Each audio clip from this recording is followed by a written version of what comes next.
How are we this evening? Yeah! Excellent, excellent. So my name's Gordon. I'm from Glasgow, and been living in London for a number of years, and I'm a sober Glaswegian. Quite often I'll hear, Gordon, how comes you don't drink? And I have to be honest, my drinking was so bad that even the Glaswegian alcoholics were like, "Yeah, pal, gonna get the fuck out of here." For you English people, that's Scottish people telling me to fuck off. They'd have lock-ins and they fucking lock me out. But I moved to London in 2008 at the height of my drinking career. And the first thing I noticed were the regional differences in drinking habits between Glasgow and London. So what constitutes concerning behaviour down here in London, you can reclassify that up in Glasgow as likes a drink. But the biggest shock for me moving to London was paying £800 a month for a box room in Clapham. You could buy Dundee with £800. But yeah, it's getting worse as the generations grow up. So we've got Generation X, and they live in their mansions that they bought and own. We've got millennials like myself, we're Generation Rent, we live in rented accommodation. And then we've got Gen Z, or Gen Z as they like to be known, and they live in delusion. But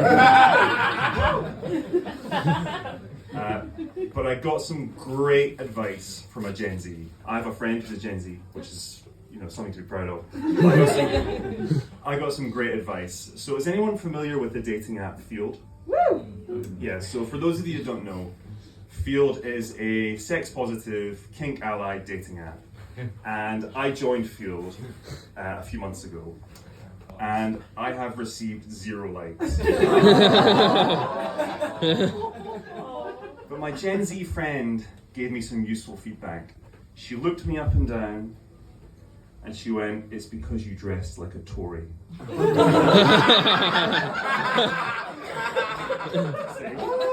Like, really? Really? But it got me thinking, that's not very fair, right? Like, people are judging me on what I'm wearing, and I thought Field was progressive. So I thought there must be a way around it. Perhaps I could fetishize being a Tory. So on my profile I could say, well, I'm into David Cameroning, which is to say, I enjoy sex acts with a farm animal. No? Okay. We talk about our attachment styles a lot these days, so I could say that I'm anxious truss, in so much as I'm fiscally irresponsible for 49 days before being unceremoniously dumped. But when it comes to breaking up, I like to do the Rwanda exit and fly to an exotic location so I don't see my partner anymore. We're going to move on from that.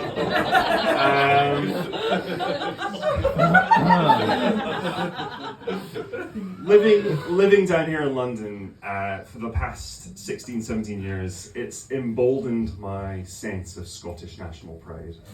I like to think about the things that Scotland has brought to the global stage. So we've got many great inventors. For example, we've got John Logie Baird, who invented the television. We've also got John Davy, who invented the deep-fried Mars bar. And we've got James Watt from the Industrial Revolution. He redesigned the steam engine and gave birth to the Industrial Revolution. Not to be confused with James Watt, the Brewdog CEO. So, James Watt, the inventor from the 1700s, he harnessed the power of steam pressure to create high-performance engines. James Watt of Brewdog exerted pressure on his employees to create employment tribunals. James Watt, the inventor from the 1700s, he was something of a philosopher as well as an industrialist. Many of his philosophical musings were turned into industrial patents.